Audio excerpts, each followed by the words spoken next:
බ්‍රහ්මචර්යෝච ඔයාදි වශයෙන් ඒ බඳු කෙනෙකි. එතුමාව ඔබ වහන්සේ ආශ්‍රය කළොත්, එතුමා වෙත එළඹුණොත් ඔබට ඔබගේ සිත පහදිනවා ඇත. තවත් කෙනෙක් කතා කොට කීවා අයං දේව පකුද්ධෝ කච්චායන. පකුද්ධ කියලා කියනවා, කකුද්ධ කියලා. පකුද්ධෝ කච්චායන. ඒ පකුද්ධ කච්චායනයන් වෙත ඔබ වහන්සේ එළඹුණොත් ඔබ වහන්සේගේ සිත පහදිනවා ඇත.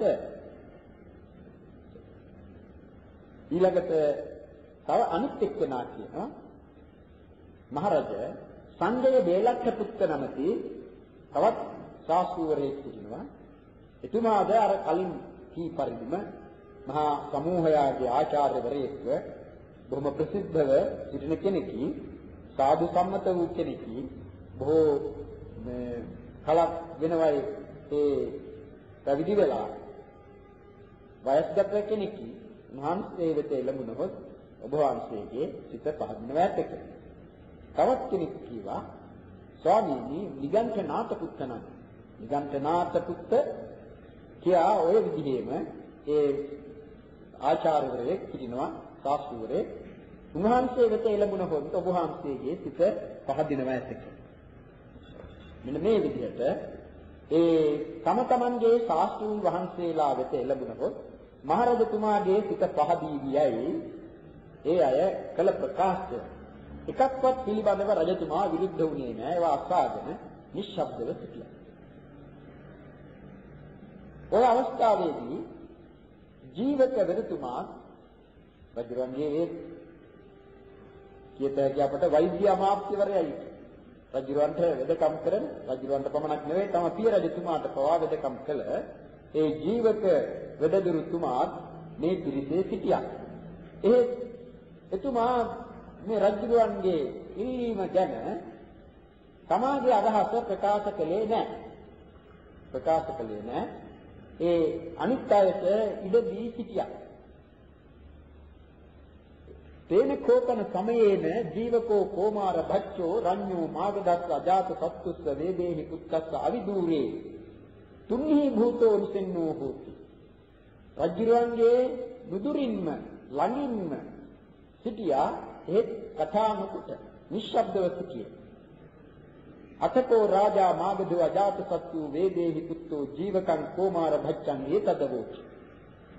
තමාගෙන්ම අසනතුරුයි මේ ජීවක වෙදදුරුතුමා සිටියේ. එහෙම සිටියේ තමාගේ ඇති උසස්කමක්, තමාගේ ඇති මානයක් නිසා නෙවේ. මේ එකිනෙක කෙනා තම තමන්ගේ ශාස්ත්‍රූන් හැටියට පූර්ණ කස්සප, මක්කලි ගෝසාල, අජිත කේස කම්බල, පකුද කච්චායන, සංජය බෙල්ලක්ක පුත්ත, නිගණ්ඨනාත පුත්ත කියන මේ අය පිළිබඳව කතා කරනවා. ඒ අය පිළිබඳව ප්‍රකාශ කරනවා. එබඳු වූ ශාස්ත්‍රූන් වහන්සේ නමක් නොවේ තමන්ගේ ශාස්ත්‍රූන් වහන්සේ.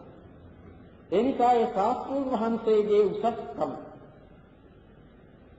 ප්‍රකාශ කරන බලාපොරොත්තුවෙන් රජුරුවන්ගෙන්ම තමාටම එල්ල කළ ප්‍රශ්නයක් එනතුරු ජීවක වෙදදුරුතුමා බලාපොරොත්තුව සිටියේ. ඇසුවා රජතුමා ත්වංකන සම්ම ජීවක කිං තුන්නි යහළු ජීවකය ඔබ මොකද නිශ්ශබ්දව සිටින්නේ? කිංකන සම්ම ජීවක කිං ත්වංකන සම්ම ජීවක කිං තුන්නි. දැන් තමන්ට කතා කිරීමට අවස්ථාව ලැබ තිබේ. ඒ නිසා ජීවක වෙදදුරුතුමා එවෙලේ කතා කළා. කොහොමද කීවේ? අයං දේව භගවා අරහං සම්මා සම්බුද්ධෝ අම්මාකං අම්භවනේ විහෙරති මහතා භික්ඛු සංඝේන සද්දින් අඩ්ඩතේලතේහි භික්ඛු සතේහි සංකෝපන භගවන්තං එවං කල්යාණෝ කිත්ති සද්දෝ අබ්බුග්ගතෝ ඉතිපිසෝ භගවා අරහං සම්මා සම්බුද්ධෝ විද්‍යාචරණ සම්පන්නෝ සගතෝ ලෝකවිදු අනුත්තරෝ පුරුෂ ධම්ම සාරති සත්‍යා දේව මනුස්සානං බුද්ධෝ භගවා තං දේවෝ භගවන්තං කෛරුපාසතු අපේව නාම දේවස්ස භගවන්තං කෛරුපාසතෝ චිත්තං ප්‍රසීදෙය්‍ය. ඒ අටුවාවේ සඳහන් කරනවා ජීවක විදදුතුමා තමන්ගෙන් රජතුමා ඇසූ ප්‍රශ්නයට නිකම්ම පිළිතුරු දුන්නේ නැහැ. තමා තුනස්ෙන් නැගිට බුදුරජාණන් වහන්සේ වැඩ සිටින දිශාවට හැරි පසඟ පිහිටුවා වැඳ ඇඳිලි බැඳගෙන මේ ප්‍රකාශය කළේ. මහරජ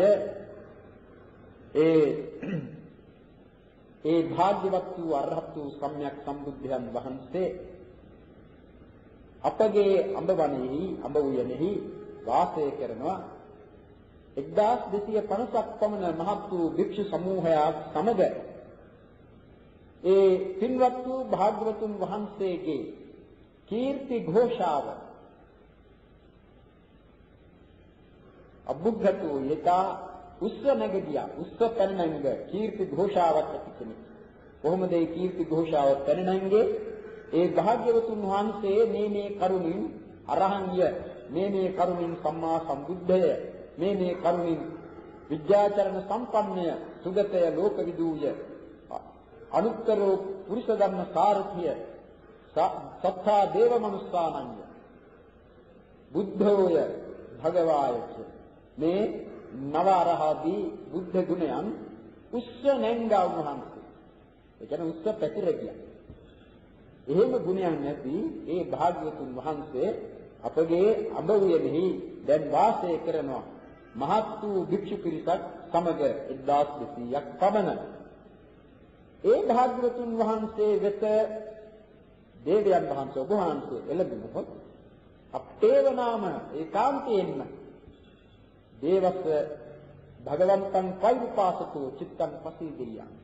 ඒ භාග්‍යවතුන් වහන්සේ වෙත එළඹ උන්වහන්සේව ඇසුරු කළහොත් ඔබතුමාගේ ඔබ වහන්සේගේ සිත පහදිනවා ඒකාන්තමය කියලා රජුරෝ ප්‍රකාශ. එතෙන්දී රජුරෝ බලාපොරොත්තුව සිටියේ මේ ජීවක වෙදදිරුතුමාගේ මෙබඳු ප්‍රකාශයක්ම තමයි. ඒ රජුරෝ අර ප්‍රශ්නයේද මතු කළේ මෙවැනි අලංකාර රමණීය වූ රාත්‍රියකදී කවර ශ්‍රමණයෙක් හෝ බ්‍රාහ්මණයෙක් වෙත එළඹ සිත පහදවා ගත හැකිදයි කියන ඒ ප්‍රශ්නය එල්ල කළේ ඒ සමූහය අතර නැත්නම් ඒ අමාත්‍ය ගණයා අතර සියල්ලටම නෙවේ. මේ ජීවක වෙදදිරුතුමාම අපේක්ෂා කොටයි. එහෙත් ජීවක වෙදදිරුතුමා ඒට පිළිතුරු දුන්නේ නැහැ. නැවත රජුරුවන් Tamanගෙන්ම කෙලින්ම අසනතු. ඉතින් මේ විදිහට උත්තර දුන්නාම රජ්ජුරුව ඒවා තේනහි සම්ම ජීවක හත්යානානි කප්පාපේහි. එහෙනම් ජීවකය සම්ම ජීවක යහළු ජීවක හත්යානානි කප්පාපේහි. මේ ගමන යා ගැනීම සඳහා යන්නට අතුන් පිළියෙල කරන්නට හස්තියානෙන් යන්නටයි රජුරවන්ට ඕන කළේ. මොකද එහෙම ඕන කළේ මේ යන්නට යන්නේ කා වෙතද? උතුම් කෙනෙකු සම්මුඛ වීම සඳහා. ඒ වගේම බුදුරජාණන් වහන්සේ පිළිබඳව ഘോഷාව තමන් බුදුහාමුදුරන් මීට පෙර ඇසුරු නොකලත් උන්වහන්සේ පිළිබඳව ගුණ ഘോഷාව රටේම පැතිර පවත්නා නිසා රජුරවන්ට දැනගන්නට නොලැබුණයි කියලා හිතන්නට බෑ. බුදුරජාණන් වහන්සේ බොහෝම ප්‍රිය කරන එකක් තමයි නිශ්ශබ්දතාව. ഘോഷාව උන්වහන්සේ ප්‍රිය කරන්නේ නැහැ. ඒ අවස්ථාවකදී තමන් වහන්සේ දැහැ දැකීමට පැමිණ බොහෝම පුද පූජා කළ යුතු භාණ්ඩ ආදිය රැගෙන පැමිණි පිරිසක් මහත් වූ ഘോഷාවක් බුදුහාමුදුරුවෝ ඇසුවා. උන්වහන්සේ ඇසුවා ආනන්ද හාමුදුරුවන්ගෙන්, ආනන්දය කවුද අර ഘോഷා කරන්නේ? කේවත්කේ මඤ්ඤේ මච්ච විලෝකේ මසුන් මරණ තැනක ඒ කෙවුලන් වගේ කෑ ගහන්නේ කවුද කියලා. එහෙමයි. එතෙන්දී බුදුහාමුදුරන්ට කිව්වා, ස්වාමී ඔබ වහන්සේ බහැ දැකීමට පුද පූජා භාණ්ඩ රැගෙන ඇවිත් සිටින මේ පිරිසක් කියන්නේ තථාගතයන් එහෙම ඔය බොහෝ දේවල් අරගෙන තථාගතයන් වෙත එළෙන්නට බැරිය. අද බලන්නට බැරිය කියන මාව හම්බ වෙන්නට බැරිය කියනට කියලා ප්‍රතික්ෂේප කරනවා.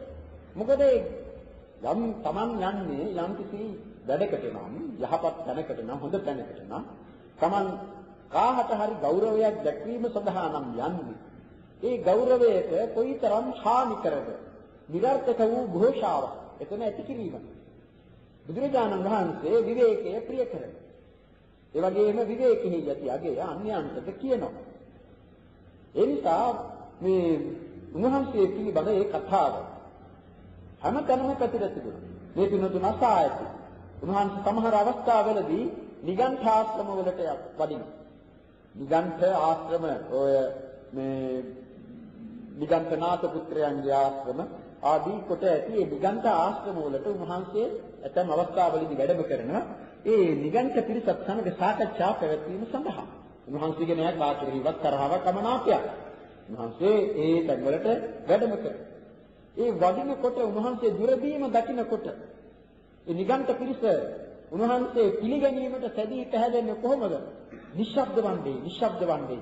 නිශ්ශබ්දයේ කැමති මහා ශ්‍රමණයන් වහන්සේ වඩිනවා. නිශ්ශබ්ද වන්නේ, නිශ්ශබ්ද වන්නේ කියලා නිශ්ශබ්ද කරලයි පිළිගන්නට ලැහැස්තිව සිටිනවා. ඒ බුදුහාමුදුරු එහෙම නිශ්ශබ්දතාවට බොහොම කැමති. ඒ බව දත් මහරජතුමා උන්වහන්සේගේ උසස් බවද උතුම් බවද දැනගෙන උතුම්ම යානයකින් උන්වහන්සේ වෙතට යා යුතුයි කියා තමා මේ අතුන් පිළිවෙල කරන්නට කීවේ හස්ති යානින් යන. මේ පිටුතුන් දන්නවා රජුරවන්ට ඕනෑ යානයකින් යන්නට පුළුවන්. අශ්වය සිටිනවා රජතුමාට අශ්වයන් සිටිනවා. අශ්ව පිරිසක් අශ්ව බලකායක් තියෙනවා. ඒ වගේම රථ කරත්ත අසුන් යෙදූ කරත්ත ආදී වශයෙන් ඒ කරත්ත තිබෙනවා. මේ වයින් යන්නට ගියොත් විශාල පිරිසක්. මේ පිළිතුන් දන්නවා කොයිතරම් ഘോഷාවක් ඒ කරත්ත යනකොට ඇති වේද. ඒ වගේම අශ්වයන්ගේ කුර ගැටීමෙන් ඇති වේද. අතුන් කී දෙනෙක් ගියන් ඒ ශබ්දේ නගිනවා. අතුන් යනකොට මේ පෙරහැරවල අතුන් යනවා මේ පිළිතුන් දකිනවා. පෙරහැරේ ශබ්දේ එන්නේ අතුන්ගෙන් නෙවෙයි මිනිසුන්ගෙන්. අතුන් නිකන් යනුම් කරතොත් කරන්නේ කුංචනාද එපමණයි. උන්ගේ කුර ගැටීම නැත්නම් පා ගැටීම නිසා මතුවන ඇතිවන ශබ්දයක් නැහැ. ඒ නිසා ඊටම උචිතයි හස්තියානින් යාම. රජු පිළියෙල කරන්නට කිව්වා. ඒ ගමන යන්නට ඔවුන් සරසන්නට. ඒවන් දේවාපි ඒක පිළිගත්තා. මේ ජීවක තුමා පිළිගෙන පංචමත්ථානං හත්තිනිකා සතානි කප්පාපිට 500ක් ඇතින්නියම් පිළියෙලකය. 500ක් ඇතින්නියම් පිළියෙලකොට ඒ ඇතින්නියම් පිටුද නංගුයේද ස්ක්‍රීන් වෙන වෙනම ස්ක්‍රීන් නැන්නේ. ඒ ස්ක්‍රීන් 500 දෙනෙක්. පංචමත්තානි හත්තිනි සතානි කප්පාපෙත්වා අඤ්ඤෝච ආරෝහණියං නාගං රජුවන්ටත්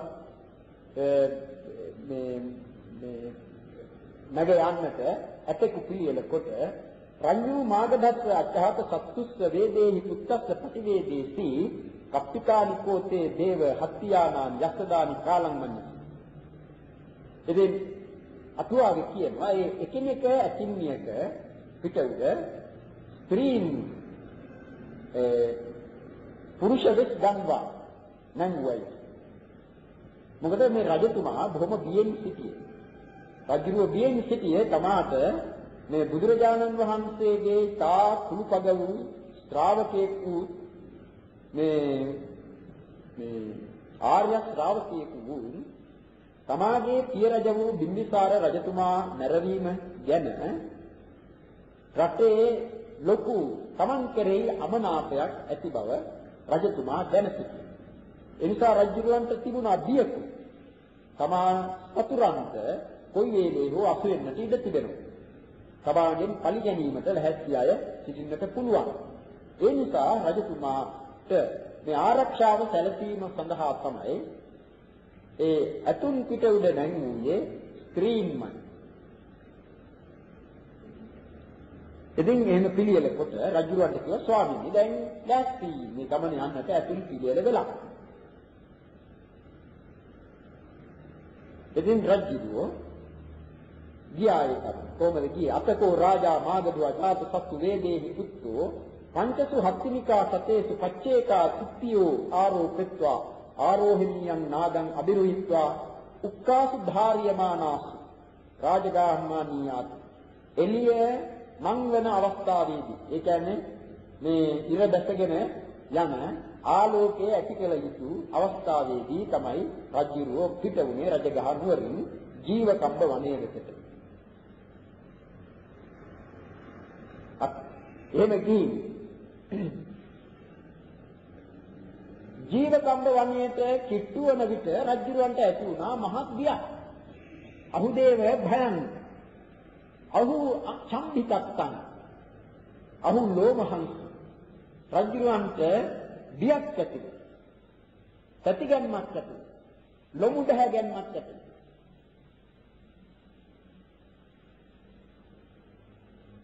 එදින් රජුරෝ බිය වෙලා සංවේගයට පත්ව ලෝමහත්ත ජාතු ජීවකම් කෝමාර භච්ඡං ඒතදවෝච රජුරවන් භය වුණා. ඒ භය වෙලා ප්‍රතිගැනිලා ලොමුඩ හැගැනීමද සිදු වෙලා රජුරෝ ජීවක වෙදදුරුතුමාට මෙසේ කීවා. කච්චි මං සම්ම ජීවකන වංචේති කච්චි මං සම්ම ජීවකන වං කලම්භේති කච්චි මං සම්ම ජීවකන පච්චත්තිකාමං දේති. ජීවකය මාව නොරවටන්නේ හිත. ඒ වගේම මාව සතුරන්ට නොදෙන්නේ හිත. කතන්හි නාමතාව මහතෝ භික්ඛු සංඝස්ස. මොකද මේ එහෙම ඇසුවේ? මේ පවත්නා නිශ්ශබ්දතාව. රජුරන්ට ඇදහිය නොහැකි නිශ්ශබ්දතාව.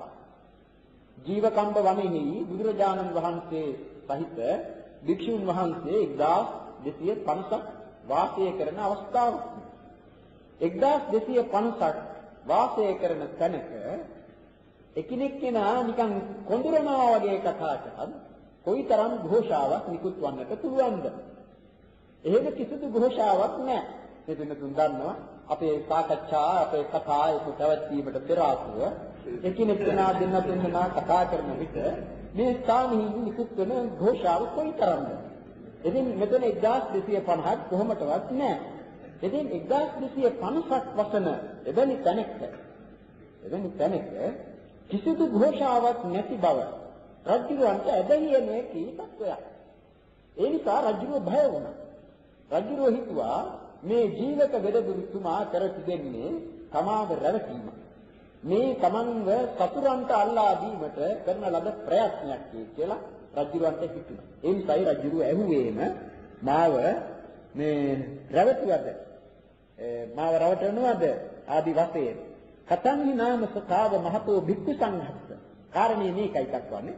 මේ තරම් මහත් වූ භික්ෂු සමූහයා වසන 1250ක් පමණ වසන මේ තැන මේව කෙපිත සද්දෝ භවිස්සති නුක්කාසිත සද්දෝ නිඝෝෂ කිවිසිලියරින් නිකන් මේ උගුර පාදන කතා කරන ඒ කිසිදු શબ્දයක් නැහැ. මොකද මා භායි මහරජා භයවන්නට එපා. මා භායි මහරජා භය වෙන්නට එපා මහරජා. භය වෙන්නට එපා මහරජා. නතං දේව වංචේමි මහරජා මම ඔබ රවටන්නේ නැත. මම ඔබව නොරවටන. නතං දේව කලම්භාමි නතං දේව පච්චත්තිකානං දෙහි. මහරජා මම ඔබව සතුරන්ට නොදෙමි. අභික්කම මහරජා ඉදිරියට යන්නට මහරජා. අභික්කම මහරජා ඉදිරියට යන්නට ඒතේ මණ්ඩලමාලේ දීපාධායන්ති. අර භික්ෂුන් වහන්සේලා රැස්වන ඒ ශාලාවේ අන්න පහන් දැල් වෙනවා කියලා රජුරවන්ට කීවා. ඉතින් රජුරෝ ගියාට ගිය වෙලේ කොහොමද ගියේ? යම්තාක් අතා පිට උඩ නැතන් ඒ අතුන් පිට උඩ යාවිතුද ඒ තාක් දුර අතු පිටින් ගමන් කොට ඊළඟට ඇතුන්ගෙන් බිමට බැස්ස. පයින් ගමන් කළා. ඒ මණ්ඩල මාලේ කියන රැකීම් ශාලාවේ දොරටුව ළඟට ගොස් ජීවක දෙදදුරුතුමාට මෙසේ කීවා. කහං කන සම්ම ජීවක භගවන්. යහළු ජීවකය බුදුරජාණන් වහන්සේ කොතැනද? ඒසෝ මහරජා භගවා මහරජා අර වැඩ සිටින්නේ බුදුරජාණන් වහන්සේය. ඒතෝ මහරජ භගවා මජ්ජිමං සම්බං නිස්සාය පුරත්තාභිමුඛෝ නිසින්නෝ පුරත්තතෝ භික්ඛු සංඝස්සා. තමන් වහන්සේ ඉදිරියෙහි භික්ෂූන් පිරිවරාගෙන ඔය මැද කනුවට පිටදී මේ පුරත්තාභිමුඛෝ ඉදිරිපසට මුහුණලාගෙන වැඩ සිටින්නේ බුදුරජාණන් වහන්සේය කියලා කියනවා. අතකෝ රාජා මාගදෝ අජාත සත්තු වේදේහි පුත්තෝ යේන භගවා තේන උපසංකමිත්වා. ඔය ඉතින් බුදුරජාණන් වහන්සේ වෙතට මේ මහරජතුමා එළඹුණා. එළඹ එකත් පසක සිටියා. ඒකමන්තං අත්ථා. ඒකමන්තං පිටෝකෝ රාජා මාගදෝ අජාත සත්තු වේදේහි පුත්තෝ තුන්නී භූතං වික්ඛු සංඝං අනුවිලෝකෙත්වා. රහදමිව විප්පසන්නං උදානං උදානේස්ති. එකත් පසක හිටගත්තා. තාම නෑ බුදුහාමුදුරන්ට දැන්නේ. ඒන උපසංකමි උපසංකමිත්වා ඒකමන්තං අට්ඨාසි. ඒකමන්තං චිතෝකෝ රාජා මාගදෝ අජාත සත්තු වේදේහි පුත්තෝ තුන්නී භූතං භික්ඛු සංඝං අනුවිලෝකිත්වා. තුෂ්ණීම් භූතව සිටින භික්ෂූන් වහන්සේලා බලා රහදමිව විප්පසන්නං උදානං උදානේ රහසේ සමාත බොහොම ප්‍රීතියෙන් මෙබඳු උදානයක් නිකුත් කළා ප්‍රකාශ කළා. ඉමිනානේ උපසමේන උදේබද්දෝ කුමාරෝ සමන්නාගතෝ හෝති. මෙබඳු වෙපසම භාවයකින් ඒ කියන්නේ මෙබඳු සංසිඳුණු බවක් මාගේ පුත්‍ර උදේබද්ද කුමාරයාට වේවා. යේනේතරහි උපසමේන භික්ඛු සංඝෝ සමන්නාගත. යම් සංසිඳුණු බවකින් මේ භික්ෂු සංඝයා යුක්තද සමන්විතද එබඳු සංසිඳුණු බවක් මාගේ පුත් උදේබද්ද කුමාරයාට වේවා කියලා රජුවන්ගෙන් ඒ විදිහේ උදානයක් ප්‍රකාශ කළා. අගමාකෝත්වං මහරජ යථා ප්‍රේමං. මහරජා ඔබගේ සිත අරමුණු කිරීම වශයෙන් ඔබගේ ප්‍රේමය පවත්නේ යම් තැනකද එතනට ගියා නොවේද කියලා බුදුරජාණන් වහන්සේ ඇසුවා. එතකොට තමාගේ පුත්‍රයා තමාට තාම ප්‍රියතර කෙනෙක්. ඒ ප්‍රියතර වූ පුතා වෙතටයි තමාගේ සිත ගියේ මේ හොඳ දෙයක් දැක්ක අවස්ථාවේදී. බුදුහාමුදුරේ ඒ කාරණය ඇසුවේ. පියෝ මේ බද්දේ උදේබද්ද කුමාර ස්වාමීනි මට ඒ උදේබද්ද කුමාරයා ප්‍රියයි. ඉමිනාමේ භන්තේ උපසමේ උදේබද්දෝ කුමාරෝ සමන්නාගතෝ හෝති. හෝතු යේනේතර උපසමේන භික්ඛු සංඝෝ සමන්නා. මේ භික්ෂු සංඝයා වහන්සේ යම් උපසමයකින් යම් සංසිඳුණු බවකින් යුක්තද එබඳු උපසම බවකින් යම් සංසිඳුණු බවකින් උදේබද්ද කුමාරයාද යුක්ත දේවා කියලා බුදුරජාණන් වහන්සේට ප්‍රකාශ කළා. එතෙන්දී තමා මහරජතුමා බුදුරජාණන් වහන්සේට වැඳ භික්ෂුන් වහන්සේලාටද ඇඳිලි බැඳ උන්වහන්සේලාටත් ගරු කරලා එකත් පසක හිඳගත්තා. එකත් පසක හිඳගෙන බුදුරජාණන් වහන්සේගෙන් මෙසේ ඇසුවා. ස්වාමීනි භාග්‍යවතුන් වහන්සේ යම් කිසි කාරණයක් මට ඔබ වහන්සේගෙන් අසන්නට ඉඩ තිබේද? එහෙම මා අසන ප්‍රශ්නය ඔබ වහන්සේ මේ ප්‍රකාශ කරන්නේ නැත්නම් ඒකට උත්තර පිළිතුරු දෙන්නේ. පුච්ච මහරජා අදා කණක මේ බුදුරජාණන් වහන්සේගේ පවාරණය කියලා එකට කියන්නේ ඒ පවාරණය වෙන කාහටවත් කරන්නට පුළුවන් පවාරණයක් නෙවෙයි. ඒක සැලකිය යුතු කරුණක්. පුච්ච මහරජා අසම්බේ යදා කංකසි කැමති දෙයක් යමක් ඔබ කැමති නම් ඒ දේ අහන්න. ඒටයි කියන්නේ සර්වඥ පවාරණය. එහෙම සර්වඥ නොවන කෙනෙකුට ඒ විදිහේ එකක් කියන්නට ඕන දෙයක් අහන්න. එහෙම කියන්නට බෑ ඕන දෙයක් ගන්න කෙනෙක් නෙවෙයි හැම දෙනාම. නමුත් බුදුහාමුදුරුවන්ට එවැනි ප්‍රකාශයක් කළ හැකියි. ඕනෑ දෙයක් කැමති දෙයක් අසන්නට. යථානිකෝ ඉමානි බන්තේ පුතු සිප්පායතන. ඔන්න මේ සාමාන්‍ය ඵල ගැන අහන්නටයි මේ රජතුමා ලැහැත්ති. බාන මේ බුදුරජාණන් වහන්සේගේ දේශනා විලාසය මේ සූත්‍රයෙන් හොඳට මතුවලා එනවා. බුදුහාමුදුරුවන්ගෙන් අසනවා මහරජතුමා ස්වාමීනි භාග්‍යවතුන් වහන්සේ මේ ලෝකෙහි තියෙනවා බොහෝ ශිල්ප ශාස්ත්‍ර තිබෙනවා. සමාජයේ ජීවිකාව සිදු කර ගැනීම සඳහා නොයෙක් දෙනා ඉගෙන කියා ගන්න සිත් සතර තිබෙනවා. ඉතින් ඒවා දක්වනවා ඒ කාලයේ තිබිච්ච හත්තාරෝහා අස්තාරෝහා රථිකා දනුග්ගහා චේලකා චලකා පිණ්ඩදායකා උග්ගා රාජපුත්තා සක්කන්දිනෝ මහානාගා සූරා ධම්මයෝ චම්මයෝදිනෝ දාසික පුත්තා ආලාරිකා කප්පකා නහාපකා සූදා මාලකාරා මේ සූදා කියලා තියෙනවා. සූදා කියන්නේ අරක්කන්නේ. සූදා මාලකාරා රජකා පේසකාරා නලකාරා කුම්භකාරා ගණකා මුද්දිකා යානිවා පනඤ්ඤානපි එවං ගතානි පුදු සිප්පායතන. කොටින් කියනවා නම් අප මේ ඔක්කොම ගැන විස්තරයක් කරන්න ඕනේ නැහැ. ජීවිකා වෘත්තිය සඳහා යම් කෙනෙක් යම් කිසි දෙයක් ඉගෙනගෙන එයින් ජීවිකාව කරගන්න. ඒ කටයුතු සිදු කොට එයින් ලැබෙන ආදායමෙන් නැත්නම් එයින් නිපදවන දේවලින් සමාජයේ ජීවිකාව කරගන්න. යානිවා පනඤ්ඤාපි එවං ගතානි පුතු සිප්පායතනානි තේ දිත්තේව ධම්මේ සම්දිට්ඨිකං සිප්පඵලං උපජීවಂತಿ. මේ විදිහේ ශිල්ප ශාස්ත්‍ර උගත් අය ඒ තමා දැන උගත් තමා පුරුදු වූ ශිල්ප ශාස්ත්‍රයන් කොට තමාගේ උපජීවಂತಿ ජීවත් වෙන ජීවිකාව සිදු කරගන්නවා. තේන අත්තානම් සුඛෙන්ති තීනෙන්ති.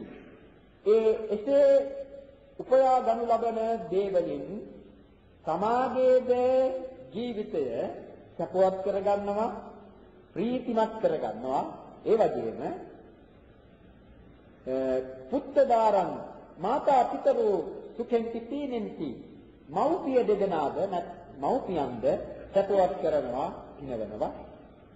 අමුදරුවන්ද සපවත් කරනවා, හිනවනවා. මිත්‍රා මාත්‍යන්ද ඒ කියන්නේ යහළු මිතුරන්ද සපවත් කරනවා, හිනවනවා. ශ්‍රමණ බ්‍රාහ්මණයන් කෙරෙහිද උද්දග්ගිකං දක්ඛිනං පතික්කපෙන්ති සෝවග්ගිකං සුඛ විපාකං සග්ග සංවප්පති. තමාට සගසප ලබා දීමට ඉවහල් වන පින් කෙරෙන විදිහට ඒ ශ්‍රමණ බ්‍රාහ්මණයන් කෙරෙහිද දක්ෂිනාවයි කියන දන් පවත්වනවා, දන් දෙනවා. සක්කානිකෝ බන්තේ ඒව දේව දිත්තේව ධම්මේ සම්දිට්ඨිකං සාමඤ්ඤ ඵලං පඤ්ඤතේති. ස්වාමීනි මේ උගත් ශ්‍රීත්ව ශාස්ත්‍රාදීන්ගෙන් ඒ ජීවිතයේදීම තමාට ප්‍රයෝජනයක් අත්කරගෙන අන්‍යයන්ටද එයින් යහපතක් සිදු කළ හැකිවන්නේ යම්සේද එසේම යහත්ෙහිදීම ඒ ජීවිතයේදීම දිත්තේ සම්දික්ඛිකං සාමාන්‍ය ඵලං පඤ්ඤතේති. මේ ශ්‍රමණ භාවයට පත්වීමෙන් ලැබෙන ඵලය ප්‍රයෝජනය දැක්විය හැකිද? පනවත හැකිද? කියත හැකිද කියලා ඇති. දැන් කෙනෙක් යම් කිසි ශාස්ත්‍රයක් ඉගෙනගෙන ශිල්පයක් ඉගෙනගෙන ඒ ශිල්පය නිසා සමාජයේ ජීවිකාව කරගන්න. යමක් හරි හම්බ කරගන්නවා. ඒ හේතු කොටගෙන සමාද ඒන් යටෙනවා. අන්‍යයන්ටද උපකාර කරන මව්පියන්ට, අමුදරුවන්ට, නෑමිතුරන්ට කියන මේ අයටද ඒන් සලකන්නට පුළුවන්කම තිබෙනවා. එතකොට ඒක මේ ජීවිතයේදීම තමා දැන උගත් දෙයින් ලබන ඵලයක්. ඒ වගේ ශ්‍රමණ ජීවිතයක් තියෙනවා. ඒ ශ්‍රමණ ජීවිතයේ ඵලය ඒ විදිහේ ප්‍රයෝජනය මේ ජීවිතයේදීම ලැබෙනවයි කියා දැක්විය හැකිද? ඕකයි රජතුමා අසූ ප්‍රශ්නේ. ඒක මේ කාලයට කාම උචිත ප්‍රශ්නයක්. අපේ අනාගතයේ කුමක්දයි කියලා අසන ශ්‍රමණයන් වහන්සේලා ජීවත් වන වැඩ සිටින කාලයක් මේක. අපේ අනාගතය කුමක් වේද කියලා අහන ඒ ශ්‍රාමණ්‍ය ඵලය ගැන නොදක්කමින් එය අසන ප්‍රශ්නයක්. එහෙම නැත්නම් ඒ ප්‍රශ්නය අහන්නට කිසිදු අවස්ථාවක් යෙදෙන්නේ නැහැ. මේ සම්දිත්තික සාමාන්‍ය ඵලය. ඒ නිසා එවැනි දෙයක් ගැන එහෙම ප්‍රශ්නයක් කවුරු හරි මතු කරනවා නම් ඒ අය යොමු කරවන්නට තිබෙන්නේ මේ සාමාන්‍ය ඵල සූත්‍රයේ කෙරෙහි. බලන්නේ සාමාන්‍ය ඵල සූත්‍රය. අනාගතයේ පවසක් නෙවෙයි අනාගතයේ නෙවෙයි ගැන අනාගතය කියන්නේ අනාගතයේ නොපෙනෙන අනාගතයක් කියන්නේ. අපි මේ ජීවිතය ගැන බලුවම මේ ජීවිතයේදීම සාමාන්‍ය ඵලය පිළිබඳව බුදුරජාණන් වහන්සේ මේ සූත්‍රයේදී වදාරනවා. ඉතින් අභිජානාසිකෝ නෝත්වං මහරජ. ඉතින් බුදුහාමුදුරනේ මේ ප්‍රශ්නය ඇසුවම උන්වහන්සේ සාමාන්‍ය ඵලය කවරේද කියලා දන්නවා. ඒක තවත් කෙනෙකුගෙන් අහලා උත්තර දෙන්නට එකක් නෙවෙයි. එහෙම වුවන් රජතුමා මේ ප්‍රශ්නය සමන් වහන්සේගෙන් අසන්නේ. මේ ප්‍රශ්නය මීට පෙරද වෙනත් ශාස්ත්‍රවරයන්ගෙන් අසාලා බව බුදුරජාණන් වහන්සේ දන්නවා. ඒ නිසා රජතුමාගෙන් මේ කාරණය දැන ගැනීමටම රජුරුවන්ගේ කටින්ම ඒ ලබා ගැනීම සඳහා රජුරුවන්ගෙන් ඇහුවා. මහරජ ඔබ අභිජානාතිනෝත්වං මහරජ ඉමං පඤ්ඤං අඤ්ඤේ සමන බ්‍රාහ්මණේ පුච්චිතාති. මහරජ ඔබ මේ ප්‍රශ්නය වෙනත් ශ්‍රමණය බ්‍රාහ්මණයින්ගෙන් අසූ බව දන්නේද? වෙන ඇසුවද? කියලා අභිජානාමහං මහරජා මේ දන්නේ මම දන්නවා මම ඇසුවා මේ ප්‍රශ්නය මීට කලින් වෙනත් ශ්‍රමණ බ්‍රාහ්මණයින්ගෙන්. යථා කතම්පනතේ මහරජ ව්‍යාකරින් සචේතේ අගරු ධාසුස්ත. මහරජා ඔබට ඒ බරක් නොවේ නම් ඔබ ඒ ශ්‍රමණ බ්‍රාහ්මණයින්ගෙන් මේ ප්‍රශ්නය ඇසූ කල්හි ඔවුන් ඔබට කුමක් කීවේද කියා කියන්නේ. ඔබට බරක් නොවේ. ඔබට ඒක කරදරයක් නෙවෙයි. නකෝ මේ භන්තේ ගරු මහරජ මේ බුදුරජාණන් වහන්සේට කියන ස්වාමීනි මට ඒක බරක් නොවේ. මට ඒක කරදරයක් නොවේ. යත්තත් භගවා මිසින්නෝ භගවන්ත රූපෝ වාති. බුදුහන්සේ මෙතන මා ඉදිරියේ මේ වැඩ සිටිනවා. උන්වහන්සේට මේ කාරණය ප්‍රකාශ කිරීමට මට කරදරයක් නැත. ඒක අමාරුවක් නොවේ. උන්වහන්සේ මේ ඉදිරියේ සිටිනවා. තේනහි මහරජ භාසස. එනම් මහරජය කියන්නේ. ඉතින් කීවා පළමු කොට තමන් ගියේ පළමු ශාස්ත්‍රවරයා තමාට දුන්න පිළිතුර ගැන රජුව ප්‍රකාශ කළේ. කොහොමද? කීවා මේ ස්වාමීනි මම එක දවසක් එක අවස්ථාවකදී පූර්ණ කාශ්‍යපයන් වෙත එළඹුණා. ඒ එළඹී පූර්ණ කාශ්‍යපයන් සමග සතුටු සාමීචි වුණා. සතුටු සාමීචි කතා කරතුවා. එහෙම සතුටු සාමීචි වෙලා ටික වේලාවක් ගතකොට එකත් පතක හිඳගත්තා. එහෙම එකත් පතක හිඳගෙන මම පූර්ණ කාශ්‍යපයන්ගෙන් මෙසේ ඇසුවා. බුදුරජාණන් වහන්සේගෙන් ඇසුවා වගේම මේ පින්වත් කාශ්‍යපයනි මේ බොහෝ ශිල්ප ශාස්ත්‍ර තිබෙනවායි ලෝකයේ ඒවා උගත් අය මේ ජීවිතයේදීම ඒ හේතු කොටගෙන එහි ඵලය ලබනවායි ඒ නිසා තමන්ද සතුටක් වෙනවා ප්‍රීතියටපත් වෙනවා තමාගේ මව්පියන්ද සැපයටපත් කරනවා ප්‍රීතියට පමුණවනවා ඒ වගේම තමාගේ අමුදරුවන්ද සැපයට පමුණවපත් කරනවා ප්‍රීතියට පමුණවනවා නෑ මිතුරන්ටද ඒ විදිහේ මේ සැලකුම් කරනවා ඒ වගේ මේ ශ්‍රමණ බ්‍රාහ්මණයින් කෙරෙහි දණ්ඩට ආදිය පවත්වමින් ඒින්ද මතු යහපත් සැප විපාක ලැබීමට හේතු වන දේද සිද්ධ කරනවා. ඒ වගේ ස්වාමීනි මේ ඔබගේ ශාස්ත්‍රයේ ඔය සංදිට්ඨික ශ්‍රාමණ්‍ය ඵලය සාන්දෘෂ්ටික මේ ජීවිතයේදීම ලබන ශ්‍රමණ ඵලය කුමක්ද? එලෙස එහෙම ශ්‍රමණ ඵලයක් දක්වන්නට පුළුවන්ද? එතෙන්දී පූර්ණ කස්සපයන් ස්වාමීනි මට මෙසේ ප්‍රකාශ කළේ මෙසේ කීවේ.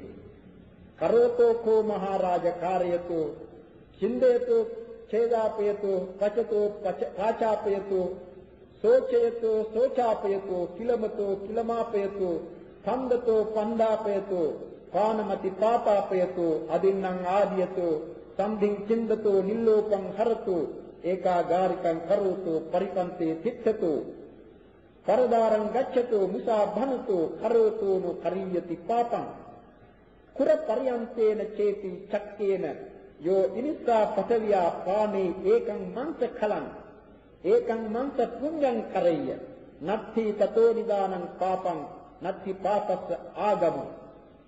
ඔය විදිහට මෙයාගේ නාස්තික දෘෂ්ටියක් මට ප්‍රකාශ කළේ.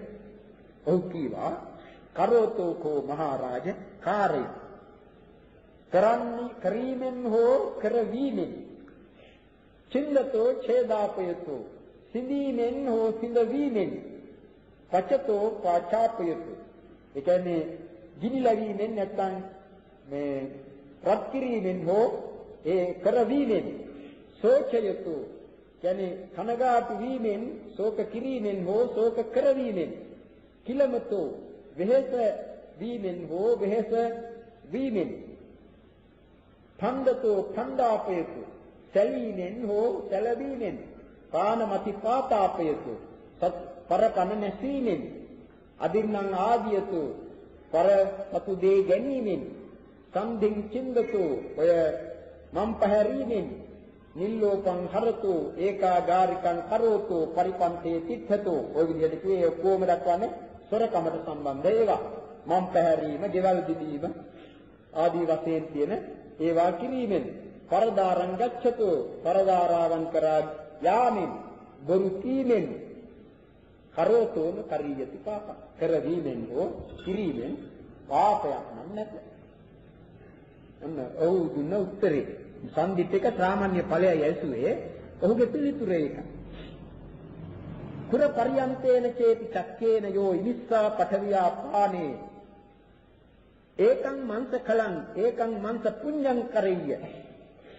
මේ මුළු පෘථුවියෙහි සිටින සියලුම සත්වයන් කඩුවක්ගෙන කපා එකම මස් ගොඩක් බවට පත් කළා. එකම මස් ගොඩක් බවට පත් කළත් නත්ති තතෝ නිදානං පාපං ඒ හේතු කොටගෙන සිදුවන පාපයක් නැත. නත්ති තතෝ නිදානං පාපං නත්ති පාපස්සාගමෝ පවක් ඒ නිසා ඒමක් නැත. ඒ කියන්නේ පවක් සිදුවන්නේ නැත. දක්ඛිනං චේති ගංගායන් තීරං ගච්ඡේය හනන්තෝ ඝාතෙන්තෝ චින්දන්තෝ ඡේදාපෙන්තෝ පචන්තෝ පාචාපෙන්තෝ නත්ති තතෝ නිදානං පාපං. ඉතින් ගංගාවෙන් දකුණු පසට ගමන් කළත් කපාගෙන සිඳගෙන මරාගෙන ඔක්කොම කරගෙන ඒ පාපයක් සිදුවන්නේ නැත. උතුරට ගමන් කළත් ඒ පාපයක් සිදුවන්නේ නැත. බටහිරට ගමන් කළත් උතුරට ගමන් කළත් ඔය කොයි විදිහකින්වත් මොනම දෙයක් කළත් පාපයක් සිදුවන්නේ නැත. ඒ වගේම ඒ ගංගාවේ උතුරට ගමන් කළත් මොනවා කරමින්ද? දදන්තෝ දාපෙන්තෝ යජන්තෝ යජාපෙන්තෝ දෙමින් දන් දෙමින් දදන්තෝ දාපෙන්තෝ දන් දෙමින් දන් දෙවමින් යජන්තෝ යජාපෙන්තෝ ඔය යාග පවත්වමින් හෝ පැවැත්වීමෙන් ඒ කියන්නේ අනුන් ලවා පවත්වමින් නත්ති තතෝ නිදානං පුඤ්ඤං ඒ හේතු කොටගෙන සිදුවන පිනක්ද නැත. නත්ති පුඤ්ඤස්ස ආගමෝ ඒ හේතුවෙන් පිනක් උපදින්නේ නැත. දානේන ධනේන සංයමේන සත්‍යවජ්ජේන නත්ති පුඤ්ඤං දන් දීමෙන් සංයමයෙන් කියන්නේ සංවරයෙන් සත්‍යවජ්ජේන ඇත්ත කතා කිරීමෙන් කියන්නේ බොරුවෙන් වැළකීමෙන් නත්ති පුඤ්ඤං සිදුවන පිනක් නැත. නත්ති පුඤ්ඤස්ස ආගමෝ ඉනේ පිනක් ඒ හේතු කොටගෙන සිදුවන්නේ නැtei. ඉත්තං කෝමේ භන්තේ පූර්ණෝ කස්සපෝ සම්දික්ඛිකං කාමඤ්ඤ ඵලං පුද්ධෝ සමානෝ අකිරියං ව්‍යාකා. මෙන්න මේ විදිහට ස්වාමීනි මම පූර්ණ කශ්‍යපයන්ගෙන් සාන්දෘෂ්ටික සාමාන්‍ය ඵලය මේ ජීවිතයේදීම ශ්‍රමණ බවින් ලැබිය යුතු ඵලය ගැන අසූ කල්හි ඔහු මට දුන්න පිළිතුර මේය. මොකද්ද? අකිරියං ව්‍යාකා. අකිරිය වාදයයි ප්‍රකාශ. ඔහු අකිරිය වාදය. මෙන්න මේ අකිරිය මට දේශනා කළා. සය්‍යතාපි භන්තේ අම්බං වා පුට්ඨෝ ලබුජං ව්‍යාකරෙය්‍ය ලබුජං වා පුට්ඨෝ අම්බං ව්‍යාකරෙය්‍ය ඒව මේව කෝ භන්තේ මේ භන්තේ පූර්ණෝ කස්සපෝ සම්දිත්තිකං සාමාන්‍ය ඵලං පුට්ඨෝ සමාන අකිරියං ව්‍යාකා. මහරජා යම් කෙනෙක් අඹ ගැන ඇහුවම ලබු ගැන කියන්න වගේ. ලබු ගැන ඇහුවම අඹ ගැන කියන්න වගේ. ඒව මේව කෝමේ භන්තේ මහරජේසේම පූර්ණ කශ්‍යපයන් සම්දිට්ඨිකං සාමාන්‍ය ඵලං කුට්ඨෝ සමානෝ සාන් දෘෂ්ටික වූ සාමාන්‍ය ඵලය ගැන ඇසු කල්හි අකිරියන් මට අකිරිය වාදයයි ඔහු ප්‍රකාශ කළේ. පස්ස මයම් බන්තේ තදකෝස්. ඒ අවස්ථාවේදී ස්වාමීනි මට මෙසේ සිතුණා. කතං හිනාම මාදිසෝ සමනං වා බ්‍රහ්මණං වා විජිතේ වසන්තං අපසාදේ තබ්බං මඤ්ඤය. මාගේ විජිතේ වාසය කරන්නා වූ ශ්‍රමණේක වූ බ්‍රහ්මණේකගේ හිත නරක කරන්නේ. ඒ අප්‍රසාදයට පත්වන්නේ පමුණුවන්නේ කුමටදයි කියලා සෝකෝ අහං භන්තේ පූර්ණස්ස කස්සපස්ස භාසිතං නේවා අභිනන්දි. එබැවින් ස්වාමීනි මම මේ පූර්ණ කශ්‍යපයන් ඒ කළ ප්‍රකාශය ගැන මම සතුටු වුණේ නැත. නප්පටි කෝසින් මම ඒකට ආක්‍රෝෂ කළෙත් නැත. ඒකට තරහ වුණෙත් නැත. අනභිනන්දිත්වා ඒකට විරුද්ධව කතා කළෙත් නැත. අනභිනන්දිත්වා අපටික්කෝසස්වා ඒ ගැන සතුටු වන්නේත් නැතුව ඊට විරුද්ධව යමක් කියන්නේත් නැතුව අනත්තමන වාචං අනිච්ඡාරිත්වා හිත නරක වුණත් හිතේ අසතුට ඇති වුණත් ඒ අසතුට ප්‍රකාශ වන වචන නොකිය තමේව වාචං අනුග්ගන්හන්තු අනික්කුජ්ජන්තු උත්ථායාසන අපක්කාමි ඔහු කළ ඒ ප්‍රකාශය ඒට අනුකූලතාව දක්වන්නේත් නැතුව ඒ වගේම ඒකට විරුද්ධතාව දක්වන්නේත් නැතුව මම අසුනෙන් නැගී පිට වෙලා එතකොට ඔහුගෙන් ඇහුවේ එක ප්‍රශ්නයක්. මොකක්ද? සංදෘෂ්ටික සාමාන්‍ය ඵලය. ඔහු කීවේ මොකක්ද? සංදෘෂ්ටික සාමාන්‍ය ඵලයේ පසක තිබියදී ඔහු ප්‍රකාශ කළේ අකිරිය වාදය.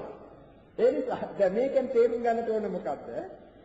යම් ප්‍රශ්නයක් ඇසූ කල්හි ප්‍රශ්නයට පිළිතුර දෙන්නට ඕන. ඒ ප්‍රශ්නයට පිළිතුර දීම බොහෝ කරුණු ඇතුළත් කොට දැක්විය හැකි මේ ප්‍රශ්නයට පිළිතුර සම්පූර්ණ වනු සඳහා ඒ ප්‍රශ්නයේ පසක තිබියදී තමන්ගේ හිතුමනාපයක් ප්‍රකාශ කිරීම ප්‍රශ්නයට පිළිතුරු දීමක් නොවේ. අන්න එවන්නක් කලේ මේ පූර්ණ කස්සප.